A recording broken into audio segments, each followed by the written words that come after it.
요한계시록 21장 1절부터 5절까지의 말씀입니다. 요한계시록 21장 1절부터 5절까지 보겠습니다.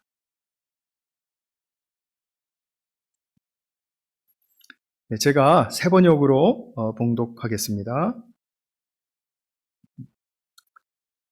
나는 새 하늘과 새 땅을 보았습니다. 이전의 하늘과 이전의 땅이 사라지고 바다도 없어졌습니다. 나는 또 거룩한 도성 새 예루살렘이 남편을 위하여 단장한 신부와 같이 차리고 하나님께로부터 하늘에서 내려오는 것을 보았습니다. 그때 나는 보좌에서 큰 음성이 울려 나오는 것을 들었습니다. 보아라, 하나님의 집이 사람들 가운데 있다. 하나님이 그들과 함께 계실 것이요 그들은 하나님의 백성이 될 것이다. 하나님이 친히 그들과 함께 계시고 그들의 눈에서 모든 눈물을 닦아주실 것이니 다시는 죽음이 없고 슬픔도 울부짖음도 고통도 없을 것이다. 이전 것들이 다 사라져 버렸기 때문이다. 그때 보좌에 앉으신 분이 말씀하셨습니다. 보아라, 내가 모든 것을 새롭게 한다. 또 말씀하셨습니다. 기록하여라, 이 말은 신실하고 참되다. 아멘. 네, 우리 지난주까지 아브라함 이야기 창세기 25장 본문으로 해서 마쳤고요. 그러나 이제 아브라함의 믿음의 이야기는 그 예로서 좋은 교훈이 되기 때문에 앞으로도 이제 종종 소개해드리고 또 다룰 기회가 있을 것입니다. 오늘과 또 다음 주일 이렇게 걸쳐서는 우리가 한 해를 좀 돌아보는 그런 자성하는 그런 시간으로 되기를 또 원하고요. 또 내년에는 내가 어떠한 마음가짐을 가지고 준비를 해야 할까 하는 그런 가운데서 좀 말씀을 나누도록 그렇게 하겠습니다. 요한계시록 오늘 읽으신 본문은 제가 특별히 강해를 하기 위해서 지금 본문을 택한 것이 아니고 늘 새로움으로 부르시는, 초청하시는 그 하나님의 그 속성과 또 하나님의 그 마음, 이제 그것을 우리가 조금 나누어 보기 위해서 본문을 읽었는데요. 나중에 구체적으로 요한계시록은 좀 자세하게 강의할 기회를 보도록 그렇게 하겠습니다. 우리 해양 생물 가운데 아주 연약한 존재 중에 그 소라게가 있습니다. 이 소라 껍데기를 자기 집으로 삼고, 그러니까 방패막이로 삼고, 그리고 사는 아주 작은 개이죠. 이 개는 다른 개들과 같이 집게가 있습니다. 그런데 이 집게는 공격용이 아니에요. 사람이 이렇게 손을 갖다 대도 물지 않습니다. 그만큼 연약하다라는 거겠죠. 먹이를 잡거나 아니면은 소라 집으로 들어갈 때 이렇게 붙드는 목적으로 이렇게 사용한다고 합니다. 이 소라게가, 우린 보통 개가 새우한테 이길 것 같은데요. 이 소라게는 새우들에게 공격을 받고요. 그리고 먹힐 수도 있다라고 합니다.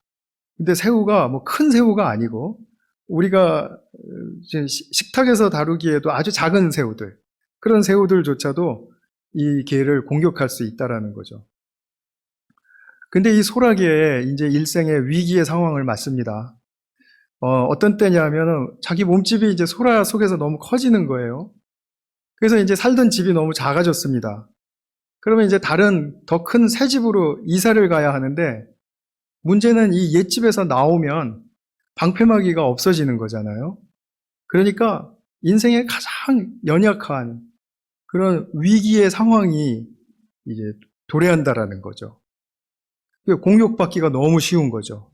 그런데 그 위험하고 두려운 상황을 극복하고 옛집을 떠나지 않으면, 그래서 새 집을 향하지 않으면 평생 작은 집에서 떠날 수가 없겠죠. 답답할 것이고요. 제가 이 소라게의 그 슬프고 좀 안타까운 동영상을 하나 보았는데요. 여러분들도 유튜브에서 얼마든지 보실 수 있을 겁니다. 몸이 커져서 이제 자기의 집을 떠났는데 맞는 집을 구하지 못했나 봐요. 그래서 그 인간이 버린 그 쓰레기 깡통에다가 자기 몸을 이제 집어넣습니다. 그리고선 거기서 이제 계속해서 이제 살아왔던 거예요. 근데 이 깡통이 메탈 성분이니까 녹이 슬고 그다음에 구멍이 나고요. 그 녹이 얼마나 사실 좀 더럽습니까? 좀 독성이 있잖아요. 그런데도 계속 그 안에서 살고 있는 것입니다. 그것을 발견한 어떤 사람이 이제 그 옆에다 큰 소라집을 놔줬어요. 근데 한참 동안 들어가지를 못하는 거예요. 많이 망설였던 것 같아요. 거기서 나오면 두려우니까 그랬던 거겠죠. 저는 이 소라게의 이 모습이 우리가 옛사람의 옷을 벗고 새 사람의 옷으로 갈아입을 때가 되었을 때 망설이고 주저하고 그리고 옛 옷을 벗지 못하는 그런 우리 모습이 될 수 있겠다. 이런 생각이 좀 들었습니다. 올해 우리 교회 표어가 뭔지 기억하시죠? 그리스도 안에서 새 사람으로 살아가는 해. 이렇게 우리가 정했는데요. 이것을 우리가 좀 기억하는 시간이 되었으면 좋겠어요. 그리고 늘 새로움으로 초대하시는 하나님은 우리가 두렵고 그렇게 연약한 상황인 것을 아시면서도 더 주님의 축복으로 채워주시기 위해서 그렇게 초대하시는 그런 하나님의 사랑과 마음, 사랑의 마음, 그것을 우리가 좀 한번 헤아려 보는 시간이 되었으면 좋겠습니다. 먼저 옛집으로부터 떠난다라는 것, 참 좀 아쉬운 일이죠. 우리도 소라게처럼 실제로 집 이사를 하지 않습니까? 이삿짐을 싸고요. 옛집을 떠나서 또 새 집으로 들어가는데 그런 이사는 우리가 평생에 뭐 몇 번 한만 하면 되죠. 또는 많으면 또 열 몇 번 이렇게 하는 분들도 있겠죠. 그런데 성도가 우리가 살던 이제 주택인 그 옛집이 아니라 내가 살던 옛 삶의 방식, 옛 성품, 옛 틀, 이런 것으로, 옛 안목, 이런 것으로부터 새로운 주님의 그 초청하시는 세계로 들어가는 영적 이사는 무한 반복하는 그런 여정을 우리가 걷게 되는 것이죠. 근데 사실 이 영적 이사는 참 어렵게 느껴지는 것입니다. 왜냐하면 영적 새로움으로 들어가기 위해서 옛집을 처분하고 돌아갈 곳이 없게 만들면 좋은데 그렇게 되지가 않아요. 왜 그럴까요? 지금은 우리가 육신을 입고 있기 때문에 그런 것입니다. 그래서 항상 우리는 옛집과 새 집을 들락거리면서 살게 되는 그런 현실을 겪고 있는 것이죠. 우리가 육신을 입고 사는 이상 어떤 영적인 사람도 이 육신이 옛집을 기억하고 그리고 또 순간적으로 또는 자기도 의식하지 못한 채 그 옛집으로 확 돌아가 버리는 그런 일들이 있다라는 것입니다. 우리가 옛 성품으로 돌아가는 때가 많죠? 옛 방식으로 돌아가는 때도 많죠? 아예 그냥 옛 성품과 옛 방식에 그냥 쭉 거기서 살아온 사람은 이게 옛 방식인지 새 방식인지 구별하지 않아도 될 것 같습니다. 그러나 우리 크리스찬들은 이미 새 방식과 새 성품을 그리스도를 통해서 배웠고 알았거든요. 그런데 그것을 알고 났는데도 옛 성품으로 돌아가는 걸 보면 참 자괴감도 느끼고 참 열등감도 느끼고 참 자기 자신이 처량해지는 거죠. 그래서 우리 크리스찬들에게는 늘 육신의 싸움이 있지 않습니까? 그래서 성도의 저는 이것이 필연적인 싸움이라고 생각하지만 또한 거룩한 싸움이다 이렇게 부르고 싶거든요. 왜냐하면 내가 옛 삶을 벗어난다라는 것에는 굉장히 커다란 그 믿음과 용기와 담대함이 필요하기 때문이죠. 옛 삶으로 돌아가는 또 하나의 이유는 뭐냐면 새로운 삶이 아무리 약속되어 있다 할지라도 그걸 예수님을 통해서 보았다 할지라도 그것이 내가 정작 가려고 하면 낯설고 그렇게 산다라는 것이 또 두려워지기 때문입니다. 또 무엇이 있냐 하면 내가 그 새로운 삶으로 들어갔다. 예수님의 성품과 예수님의 방식과 이런 삶으로 들어갔다. 그렇게 해보죠. 가정해보죠. 그리고 그것이 나에게 뭘 좋은 걸 보장해 주는데 하고 우리는 분명히 계산적인 생각이 돌아갈 거예요. 그러니까 결국은 우리는 무엇입니까? 새로운 삶에 대한 두려움, 그리고 내가 새로운 삶에 들어간들 어떤 좋은 것을 보장해 줄까 하는 거기에 대한 의심, 믿음 없음. 두려움과 이 믿음 없음으로 인해서 새 방식과 새 성품의 영적인 축복의 문을 열지 못하는 그런 경우가 우리에게는 비일비재할 것입니다. 그런데 우리가 옛집에 계속 머물면서 살다 보면 아까 그 소라기의 깡통집처럼 이 죄라는 독성 때문에 집이 헐고 녹이 쓰는 거죠. 구멍도 나는 거죠. 그래서 거기서도 그런데 새 삶으로 들어가기가 두렵고 새 삶에 대한 소망도 뭐 구체적인 것 같지 않고 그냥 막연한 것 같고 하니까 그래 어디 딴 데 가서 뭐 내가 더 잘 살겠어 그냥 여기서 살자 뭐 녹슨 대로 좀 살지 뭐 구멍이 좀 나도 딴 데 가면 더 큰 구멍 날지도 모르니까 그냥 이렇게 살자 하고 머무르게 되지 않을까.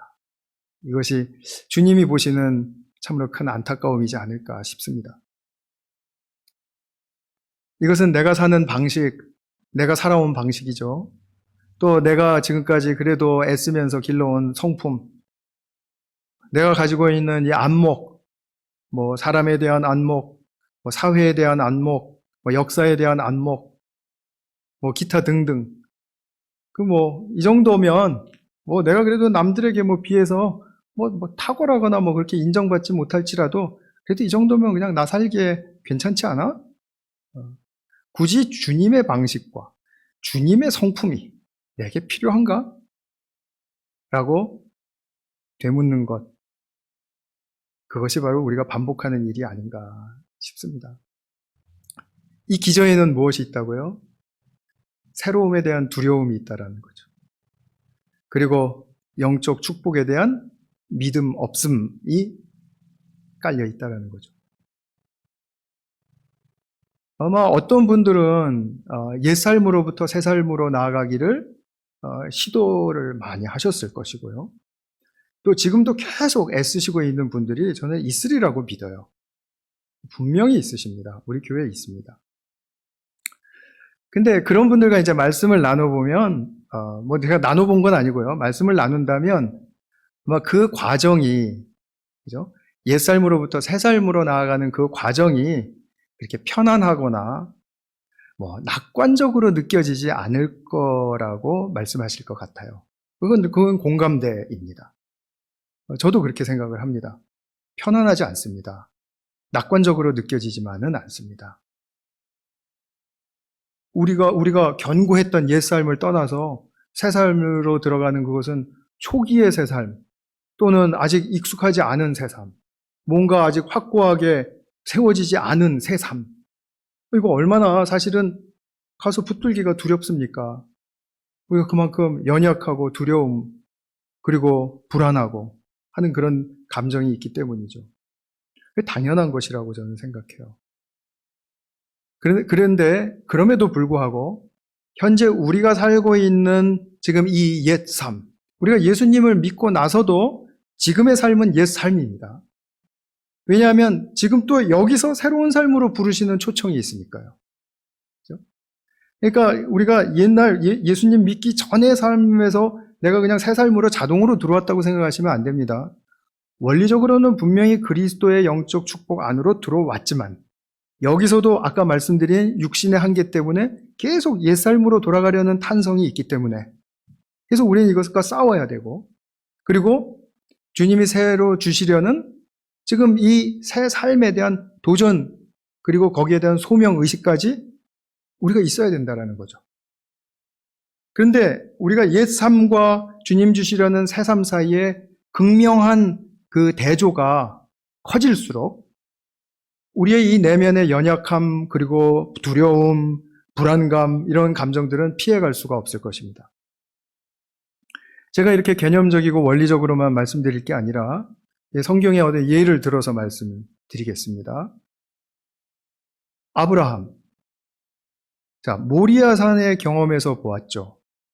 모리아산으로 부르심을 받을 때 아브라함은 하나님을 믿는 사람이었죠. 그러나 모리아산 이전의 삶은 모리아산 에서 얻은 새로운 삶에 비하면 옛삶이죠. 그렇죠? 이삭을 주님께 드리는 과정에서 대조되는 이삭에 대한 인간적인 사랑이라는 옛삶과 이제는 하나님을 신뢰하고 어떤 결과든 맡길 수 있는 새로운 삶, 이것의 대조가 얼마나 큰가를 한번 생각을 해보시자라는 것이죠. 자, 아들에 대한 아비의 사랑, 그리고 아들을 지켜주고 싶은 마음, 잘 길러서 정말 훌륭한 상속자로 세우고 싶은 마음, 잘못된 것 아닙니다. 그것이 잘못됐다 이렇게 말씀드리고 싶은 게 아니에요. 그러나 주님은 그 수준을 뛰어넘어서 우리로 하여금 주님의 유업자로서 새로운 세계를 경험하기를 원하시고 그 새로운 세계 속에 들어와 있는 축복을 얻기를 원하시기 때문에 새 삶으로 들어오라고 하시는 것입니다. 영적인 새 삶으로 들어오라고 하시는 거예요. 그런 영적인 새 삶으로 들어오라고 하는 아브라함에게 주신 부르심 속에는 이삭을 번제물로 드리는 그 행위가 요구되었는데 이것이 두렵지 않을 수가 있었겠습니까? 그죠? 그러나 이것이 불안이 너무 커지고 이거 나는 더 이상 좋은 거 바라지 않아? 나는 됐어. 난 여기서 그냥 이삭과 그냥 내 이거 상속해주고 난 그렇게 그냥 나의 가게를 다른 부족들 그러는 것처럼 나 그렇게 그냥 살아갈래? 그러면 새 삶은 열리지 않는 거죠. 그냥 두려움과 불안에 삼켜져서 연약한 상태 속에서 하나님의 그 새 삶으로의 초청을 거부할 수 있다라는 말씀입니다. 우리가 일상에서 얼마나 이런 하나님의 초청을 거부하는 일이 많은가 하는 것은 발견하기가 그렇게 어렵지는 않을 것입니다. 또 예를 든다면 현실적인 옛 삶 속에서 마른 하늘 아래에서 노아는 방주를 짓는 필요를 못 느꼈을 것입니다. 하나님을 믿는 의인인 노아조차도 마른 하늘 아래에서 살 때는 방주를 지을 필요를 느끼지 못합니다. 그런데 하나님이 어느 날 부르셔서 방주를 지으라고 말씀을 하세요. 왜요? 새 삶으로 인도하시기 위해서예요. 그러면 노아가 이렇게 하늘이 맑고 청명하고 정말 이런 날들이 여태까지도 우리 정말 여러 해 지속돼 왔고 그 홍수 같은 거 없었고 그런데 또 새 삶으로 굳이 어떤 새 삶을 주시려고 하길래 하면서 거부할 수 있었죠. 그랬다면 주님이 열어주시고자 하는 미래의 새 삶, 홍수가 넘쳐서 물이 범람하고 그 위로 떠오른 자기가 만든 방주 안에서 유지되는 그 생명의 세계. 사실 좀 초라하죠. 새 삶이라고 해봤자. 그죠? 방주 안에서 새 삶. 그 새 삶은 없는 것이죠. 그러나 방주 안에서의 새 삶은 왜 중요합니까? 새 땅을 맞이할 과정이기 때문에 중요한 것 아니겠습니까? 새 삶을 거쳐서 새 삶의 완성으로 들어가게 된다라는 그런 하나님의 그 원대하신 마스터 플랜이 있기 때문에 그렇기 때문에 우리는 그 하나님의 초청을 귀 기울여 들어야 한다라는 거죠. 진정한 우리에게 축복의 세계로 나가게 하는 것이기 때문이죠. 그래서 우리가 이 새 삶으로 들어가기 위해서는 각자에게 주어진 자신의 삶, 자신의 인생, 사실 누구도 터치하지 못하죠. 아무도 터치하지 못하고 하나님도 터치하지 않으세요. 하나님은 초청하시고 그가 자발적으로 응답하며 순종하며 나오기를 원하시지 기계적으로 붙들어다가 새 삶으로 들어오게 하시지 않는단 말이에요. 그런 일이 없단 말입니다. 그러니까 우리가 각자의 삶 속에서 새 삶으로 들어가려고 할 때 우리가 갖는 새 삶에 대한 동경과 믿음과 소망 이것은 우리가 각자가 다른 길을 갑니다. 그러나 그 길을 가는 모든 사람들은 하나의 공통적인 속성을 갖는다라는 것입니다. 이 공통적인 속성을 저는 개척자의 속성이다라고 말을 하고 싶어요. 옛 삶이 기대하는 것, 이삭과 오손도손 인간적인 애착과 사랑을 느끼는 삶, 노아에게는 맑은 하늘을 즐기면서 방주 짓기를 미루고 싶은 그런 삶, 옛 삶이 기대하는 것. 이렇게 살면 아들 안 들여도 되고 방주 짓는 수고 안 해도 되죠.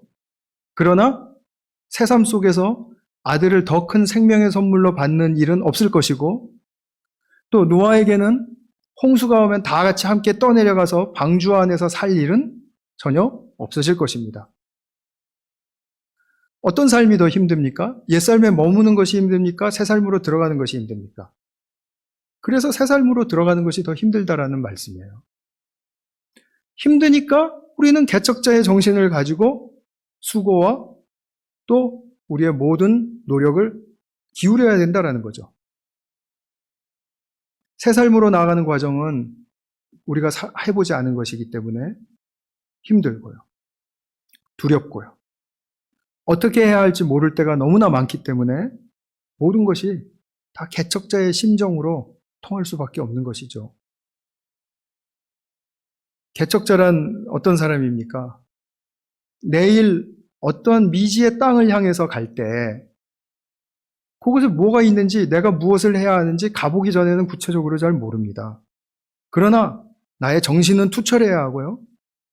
태도도 분명하게 내가 개척하겠다라는 그런 의지를 가져야 하고요. 그 다음에 개척자로서 저 땅을 내가 개척을 하고 내 손에 쥐었을 때 그때 거기서 얻을 것을 기대하는 사람인 거죠. 그러기 위해서 애쓰는 거죠. 제가 이제 설교하면 이제 마지막 끝에 이제 많은 분들이 그렇게 했어요. 질문을 했습니다. 그러면 그 설교에 비추어서 어떻게 살고 무엇을 하라라는 말입니까? 근데 이제 저도 처음에 이제 이런 질문을 받으면 굉장히 이제 자괴감이 들었어요. 내가 설교를 얼마나 못했으면, 정말 이렇게 못 알아들을까? 정말 나는 부족한가 보다. 근데 혹시 저 사람이 좀 모자란 건 아닐까? 뭐 이런 생각도 좀 해보고요. 근데 역시 목사님들과의 대화는 좀 필요하더군요. 이런 얘기가 나왔는데 모든 목사님들이 똑같이 그런 질문을 받는데요. 그래서 제가 얼마나 위안이 됐는지 모릅니다. 그런데 생각을 해보세요. 우리 모두가 다 개척자들입니다. 저도 개척자이고 성도님들도 개척자이시고요. 우리 옆에 있는 사람들 다 개척자입니다. 개척자끼리 나가면서 그럼 나 내일 뭐 해야 돼? 내가 내일 어떻게 해야 돼? 이렇게 묻는 게 지금 타당합니까? 그 물어보는 사람, 질문을 받는 사람도 자기가 내일 가서 닥쳐봐야 무엇을 해야 될지 아는 그런 처지인데, 그렇잖아요? 그래서 제가 무엇을 해야 됩니까? 그러면 제가 이렇게 말한 적이 없을 겁니다. 하루에 3번 기도하세요. 2번 안 됩니다. 하루에 1번 선행하세요. 선행의 기준은 10분 이상 쓰는 겁니다. 10분 이상 중보기도 하는 겁니다. 제가 이렇게 말한 적 없습니다. 이렇게 말할 수도 없어요. 안 어울리는 말이에요. 그런 구체적인 말들은. 정말입니다. 그러니까 이렇게 말을 해봤자 듣는 분들도 없을 뿐더러, 그죠? 누가 듣겠어요? 제가 그토록 큐티 15분, 그리고 기도 20분, 이렇게 말씀을 드려도, 물론 하시는 분들이 있는 거 압니다. 그러나 다 하시지는 않을 거예요. 어느 교회나 마찬가지이고, 그게 우리의 현실입니다. 그러니까 그런 거에 포커스를 맞출 이유가 없다라는 거죠. 구체적인 말을 듣는다고 해서 내가 하지 않아요. 안 합니다. 자기 마음에 들어야 하죠. 그죠? 그냥 함께 우리가 이 개척자의 정신과 태도를 공유하는 것입니다. 거기서 힘을 얻는 것입니다. 그리고 내가 새롭게 주어진 일과 삶을 예수님의 그 성품을 새롭게 내가 받아들이면서 감당해내려고 애쓰는 것이죠. 이렇게 힘들고 어렵게 느끼면서 우리는 함께 걷는 것입니다. 이것 자체가 새 삶입니다. 새 삶. 이 새 삶을 같이 걷고 싶은 거예요. 그러면 이 새 삶을 같이 살면서 같이 걸어가면서 그러면 어느 날 주님께서는 이 새 삶의 궁극적인 완성된 그런 단계로 우리를 이끌어 주신다라는 것이 성경의 약속 아닙니까? 이 새 삶의 궁극적인 완성을 대망하게 하시는 것이죠. 오늘 본문에 그 말씀이 나옵니다. 4절에. 물론 1절부터 다 포함됩니다. 그러나 4절을 보면 모든 눈물을 닦아주시고 사망이 없고 애통하는 것, 곡하는 것, 아픈 것이 다시 있지 않다. 처음 것들이 다 지나간다. 제가 이렇게 읽어드릴 때는 어떤 감흥이 잘 안 오실지 모르겠습니다만 오늘 집에서 조용할 때 이 말씀을 5번, 10번 진지하게 읽어보세요. 내 삶 속에 있는 눈물, 내 삶 속에 이미 잠입해 있는 사망, 내가 얼마나 애통할 것이 많은가. 그런데 애통하기가 너무 힘들어서 다 애통해내지를 못해요. 곡할 것 많습니다. 아픈 것 많습니다. 한두 가지가 아니잖아요. 근데 이 옛 것들이 다 지나가고 완벽한 갱신이 이루어진다라는 그런 약속이세요. 이것이 우리의 삶을 얼마나 구체적이고 세밀하게 바라보시는 주님의 그 안목으로부터 나온 배려이고 그리고 위대한 성취인가. 저는 이 말씀을 읽으면서 많이 감동을 받습니다. 근데 가만히 생각해 보면은요, 지금 우리가 가지고 있는 것, 우리가 누리는 것, 또 우리가 하는 일, 이런 어떤 것도요, 제가 조금 전에 말씀드린 개척자로서 새 삶을 향한 몸부림과 씨름, 그리고 그것을 같이 하는 것 말고는 영원한 이 새로움의 궁극적인 지점까지 이어지는 것은 아무것도 없습니다.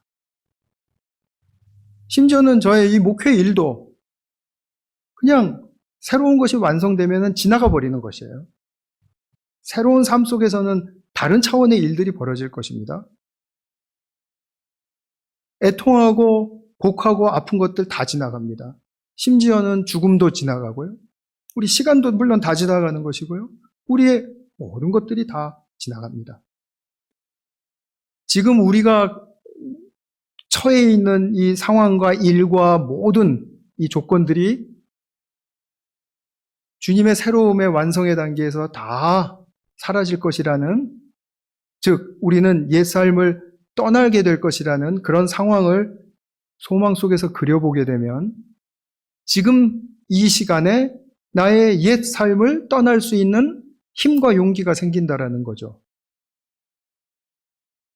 우리 지난 목요일에 소천하셔서 어저께 우리 천국 환송 예배를 드린 고 안병순 아버님, 제가 지난 목요일부터 이렇게 뵀을 때, 지지난 목요일이 되네요. 목요일부터 뵀을 때 한 말씀도 하시진 못했어요. 그런데 그 말씀하시기 전에 어떤 말씀을 하셨는지를 그 아들 안상준 집사님한테 하신 것을 우리 안 집사님이 제게 이제 얘기를 해주셨어요. 오늘이 며칠이냐? 지금이 밤이냐, 아침이냐, 이런 거 물으시더래요. 그러면 우리는, 슬프다. 오늘이 며칠인지도 모르시고, 지금이 아침인지 밤인지도 모르시고, 잠깐만 내다보면 분명히 보이는데, 그걸 모르시고, 슬프다. 그렇게 생각하시기 쉽죠? 저는 그 말씀을 듣는 즉시 굉장히 긍정적인 과정이라고 봤습니다. 우리가 옛 삶을 이렇게 떠나는구나. 어렵지 않게. 며칠인지 알아서 뭐 할 것이며, 지금이 아침인지 밤인지 알아서 뭐 하겠어요. 새 삶으로 들어갈 것인데. 하나님께서 어떻게 보면은 우리의 삶의 마지막 순간에는 이렇게 많은 변화를 주시는 것 같아요. 이것은 슬픈 일이 아니라 우리가 긍정적으로 봐야 될 일이라고 저는 생각이 들었어요. 어차피 다 지나가는 거잖아요. 모든 것을 뒤로 한 곧 바로 열릴 새로운 삶이 중요하죠. 그래서 제가 장례 예배에서도 말씀드렸지만 우리는 죽으면 예수님이 강도에게 하신 말씀처럼 오늘 내가 나와 함께 낙원에 있을 것이다. 나와 함께라고 말씀하셨어요. 그럼 우리가 죽어서 나와 함께 있는 그 예수님과 함께하는 그 단계의 삶이 낯섭니까? 아니죠. 우리는 여기서 이미 맛을 봤죠. 적게라도 그래도 우리는 참맛을 본 크리스찬들이죠. 그렇다면 얼마든지 죽음 너머의 삶을 동경하고 그리고 그것을 소망할 수 있죠. 이것이죠. 물론 이별은 아픈 것입니다. 그거는 또 따로 다루어야 할 또 인생의 아주 중요한 영적 교훈이 있는 것이고요. 우리가 코로나 바이러스로 인해서 올해 정말 많이 달라졌죠. 대학생들이 온라인으로만 수업을 하는 게 가능하다라고 가상적으로 추론은 했습니다만 이렇게 현실적으로 될 수 있을지는 아무도 확신할 수 없었습니다. 재택근무가 이렇게 되어도 사회는 돌아갈 수 있다라고 생각하는 것은 자유였지만 정말 이것이 현실이 되어버린 것은 이런 상황 때문에 바뀌어버린 것이에요. 다니지 못하게 하고 모이지 못하게 하니까 몸이 조금 편해진 거는 있습니다. 그런데 다른 모든 영역을 보세요. 사업하는 분들 얼마나 어려우세요? 관계적인 것 얼마나 어려워졌습니까? 옛날 같으면 만나서 말하고 이렇게 하면은 별거 아닌 거 다 오해 풀고 이렇게 할 수 있는데 갑자기 마음이 삐끗해지고 오해가 시작이 되고 그러니까 막 별게 다 상상이 되고 그러니까 자기 추론이 늘어나고 그러다 보니까 그 추론에 넘어가서 확신이 되고 그러다 보니까 관계가 또 정신적인 건강은 또 이루 말할 수가 없죠. 우울증 이런 것들. 가정이 더 화목해지고 더 좋아진 집도 있지만 가정폭력이 더 심해져서 아주 극악한 상황까지 간 그런 예들도 많이 우리가 듣고 보곤 하죠.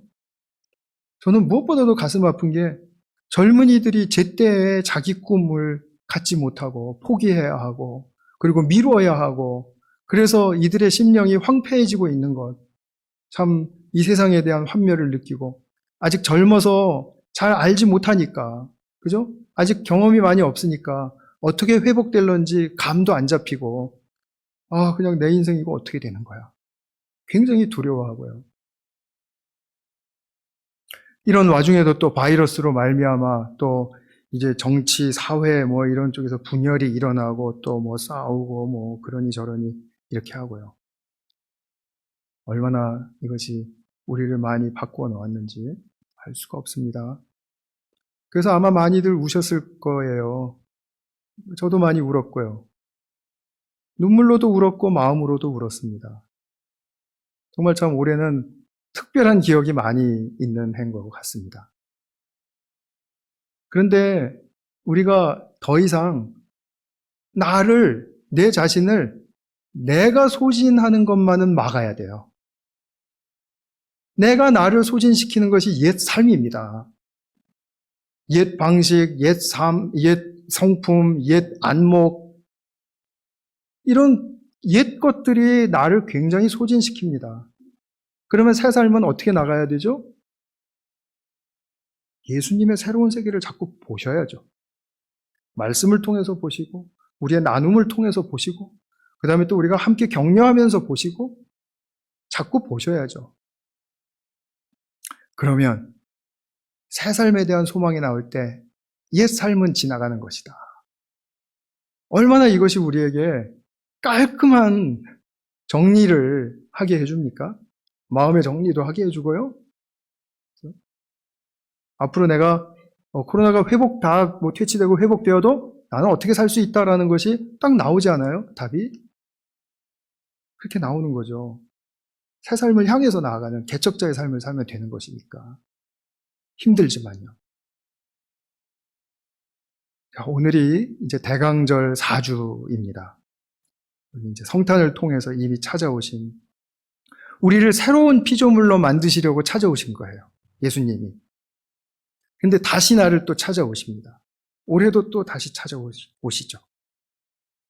예수님은 자가격리가 필요 없으시니까 25일 그대로 우리가 지키면 되겠습니다. 어떤 분은 산타가 2주 자가격리 해야 되기 때문에 1월 9일 날 도착할 거라고 웃자고 하는 얘기겠죠. 근데 예수님이 오늘 다시 나를 찾아오세요. 그리고 말씀을 통해서 하나님이 만물을 완벽하게 새롭게 하실 그날을 같이 향해서 가자. 예수님도 아직 그 날은 맞이하시지 않았어요. 우리와 함께 가기를 원하시는 겁니다.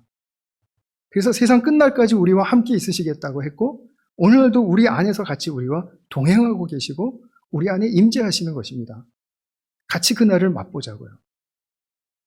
이건 제가 성경 말씀 또 할 수 있지만 지금 그것이 주가 아니니까. 예수님은 그렇게 하십니다. 우리와 함께 마지막 기쁨과 영광을 함께 누리기를 기다리고 계십니다. 그래서 우리를 격려하시는 것입니다.